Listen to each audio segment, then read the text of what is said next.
To Tom Swarbrick in for Nick Ferrari at breakfast here on LBC. You know what the big story is. I'm afraid it's going to be the big story, of course, of the next week or so. The fact that war seems imminent between Russia and Ukraine, given the build-up of some 130,000 now Russian troops just the other side of that Ukrainian border. James Heappey joins us, Armed Forces Minister, Conservative MP for Wales. Thank you very much for coming on the programme this morning, Minister.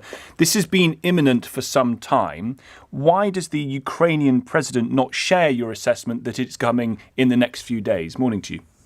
Well, I don't accept that it has been imminent for some time. I think that there has been a build-up of troops that's been going on for some time. And indeed, it probably reached a point 3 or 4 months ago where a more limited incursion may have been militarily feasible at that point. But what we've seen in recent days is the arrival of key combat enablers, combat aircraft, missile systems, artillery, all of which would allow a force of 130,000 troops with more on amphibious shipping in the Black Sea to mount an attack onto Ukraine with no notice. So what's changed, as you remember from your own time in government, is that there's a responsibility, I think, to communicate to British citizens the imminence of the threat and the fact that we may not be able to give them any more notice and therefore they should leave now. I'll come on to that in just a moment, but I think it's called the envelope or the scale of the potential invasion then has moved from what Liz Truss, the Foreign Secretary, described to my colleague Nick Ferrari a couple of weeks ago as an incursion to what possibly a full invasion of Ukraine, that Kiev could well be at risk given the forces that are waiting the other side of the border. Well, if you look at the force dispositions, there is a very, very significant build-up of troops directly to Kyiv's north in Belarus and in that bottom corner of Russia.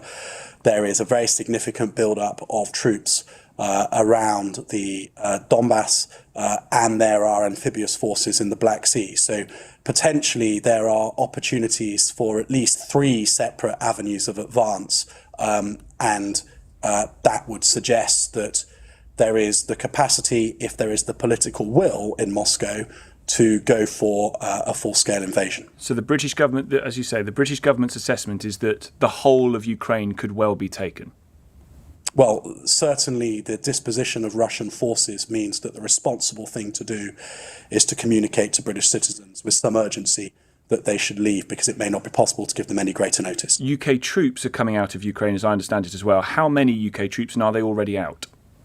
I'm not going to share with you the exact detail of their flights out, but I have been clear that all British troops will leave Ukraine. And if they haven't already done so, their departure will be relatively imminent. But just reassure us, Mr. Heappey, that we're not going to end up in an Afghanistan-style situation with British troops needing or British citizens needing to be evacuated from that country. Even if that was something that we wanted to do, the reality is that we just couldn't. The Taliban and Islamic State in the Kurdistan province are deadly in their own right, but they don't have the capabilities that threaten airspace. I don't think that the Russians would seek to shoot down a NATO aircraft. I think they know how escalatory that would be. But maybe some of your listeners wouldn't instinctively think about the complexity of the airspace just when artillery rounds are flying backwards and forwards and missiles, and there are combat aircraft who don't indicate their location on radar systems in the same way as civilian aircraft do. So you end up with a highly contested, complex airspace that just makes it impossible to mount that sort of rescue effort, even if we wanted to. Is the diplomacy at such a stage that the British government would get some warning from the Kremlin that an invasion was coming so that troops could be removed from the country?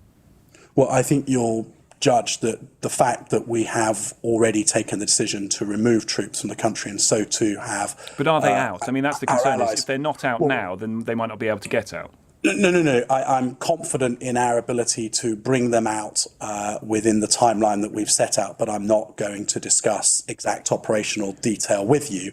But it is important that we're very clear to Moscow, as much as anybody else, that the UK will not be in Ukraine, because the risk, Tom, as I think you can probably imagine, is that we're at a time that is very febrile.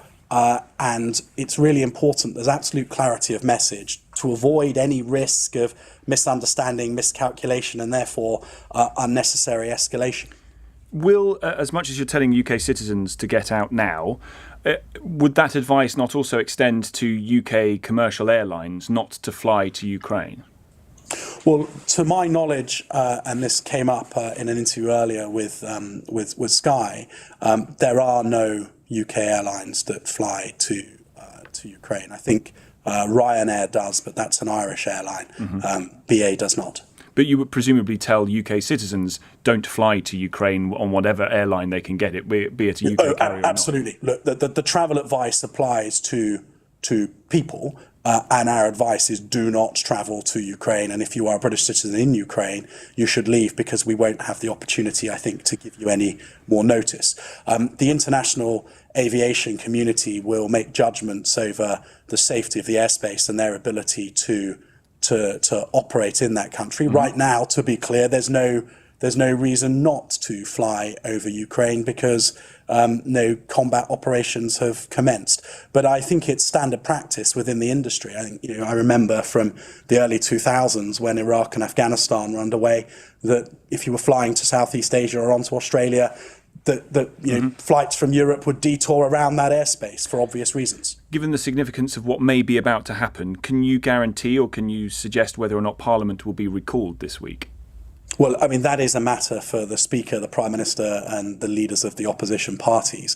I've got to be honest, Tom, that I think that, if you consider what the UK is doing in all of this, Parliament being recalled may offer an opportunity for parliamentarians to show the UK's resolve in opposing what might happen, or to give its support to the diplomatic efforts. But we've got to be clear that if Russia were to cross the border into Ukraine, we're not then entering a period of kind of febrile tactical responses to Russian activity.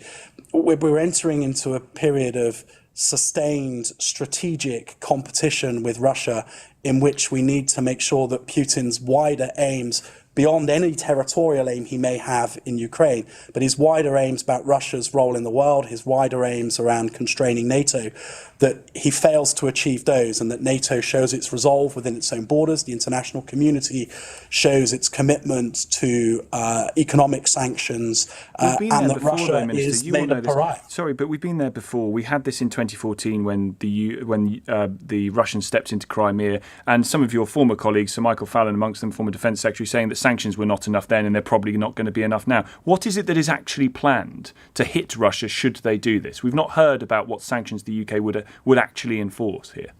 Well, I think that is right, not only because I think... Which bit is right? Sorry, that the sanctions haven't worked, or that they haven't been detailed? No, sorry, as in the sanctions haven't been disclosed yet, and I think it's right that they haven't been. But would you agree they haven't worked previously?